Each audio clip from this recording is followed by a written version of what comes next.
Shalom, jumpa kembali dengan saya bersama renungan singkat berdiri teguh dengan iman. 1 Korintus 16 ayat 13-14. Berjaga-jagalah dan berdirilah teguh dalam iman. Bersikaplah sebagai laki-laki dan tetap kuat. Lakukanlah segala pekerjaanmu dalam kasih. Mengapa Paulus mengingatkan jemaat di Korintus untuk berjaga-jaga dan berdiri teguh dengan iman? Apa yang sedang terjadi? Kalau kita baca ayat sebelumnya, di sini banyak kesempatan untuk mengerjakan pekerjaan yang besar dan penting. Kalau saudara baca di 1 Korintus 16 ayat 9, ternyata alasan Paulus karena Paulus ingin melakukan pekerjaan besar bagi Tuhan. Tapi ada banyak pertentangan. Artinya dalam sebuah pelayanan pasti ada penghambatnya. Jadi maksud Paulus adalah untuk mengingatkan jemaat agar tetap setia kepada Tuhan. Kesulitan zaman pasti ada, tapi sebagai anak Tuhan kita tidak boleh menyerah.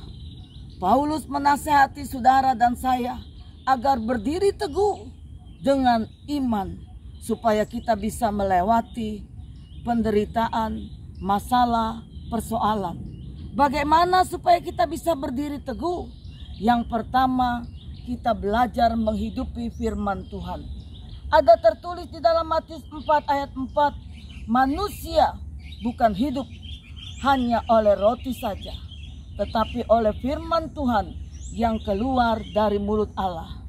Kegagalan anak-anak Tuhan atau orang-orang Kristen bukan dia tidak dengar firman Tuhan, tapi mereka tidak melakukannya.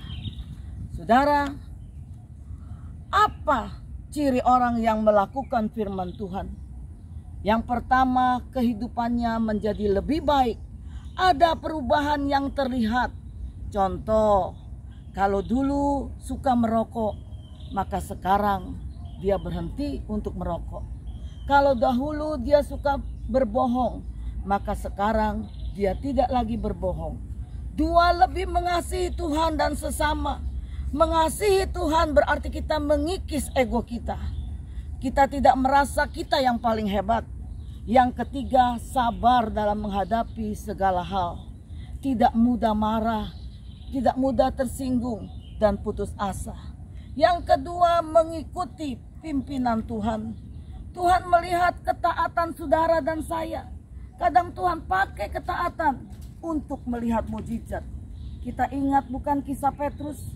Petrus berkata, Tuhan, jika itu engkau, izinkanlah aku berjalan di atas air. Yesus berkata, kemarilah. Petrus mengikuti pimpinan Tuhan, alias Petrus taat. Maka mujizat terjadi. Apa yang membuat orang sulit untuk belajar taat? Yang pertama, kekerasan hati. Merasa diri kita benar. Yang kedua, hidup dalam keinginan daging. Keinginan daging berlawanan dengan keinginan roh. Dan yang ketiga, yang terakhir, hidup dalam ketakutan. Bukankah di dalam firman Tuhan ada 365 kata janganlah engkau takut? Maka setiap hari Tuhan mengingatkan kita untuk kita tidak hidup di dalam ketakutan. Amin. Tuhan memberkati.